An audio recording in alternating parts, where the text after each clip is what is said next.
పార్టీగా ఎదుగుతూ వెళ్తున్నటువంటి జనసేన పార్టీ మరియు పవన్ కళ్యాణ్ గారి నాయకత్వం మరింత బలపడుతుంది ఈ యొక్క ఎన్నికల సింబల్ వచ్చిన తర్వాత.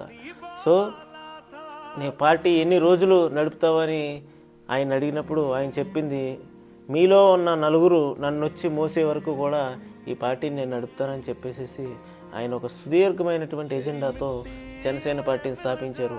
జనసేన పార్టీని స్థాపించి నాబోటి ఎంతోమందిని ఔత్సాహికుల్ని పార్టీలో ప్రోత్సహించడం అనేది చాలా ఆనందించదగ్గ విషయం. ఒక ప్లాట్ఫామ్ ఎవరైతే కొంచెం భావ సారూప్యతున్నటువంటి వ్యక్తులు నాయకులుగా ఎదగడానికి ఒక బలమైనటువంటి వేదికగా జనసేన పార్టీ ముందుకు వచ్చింది.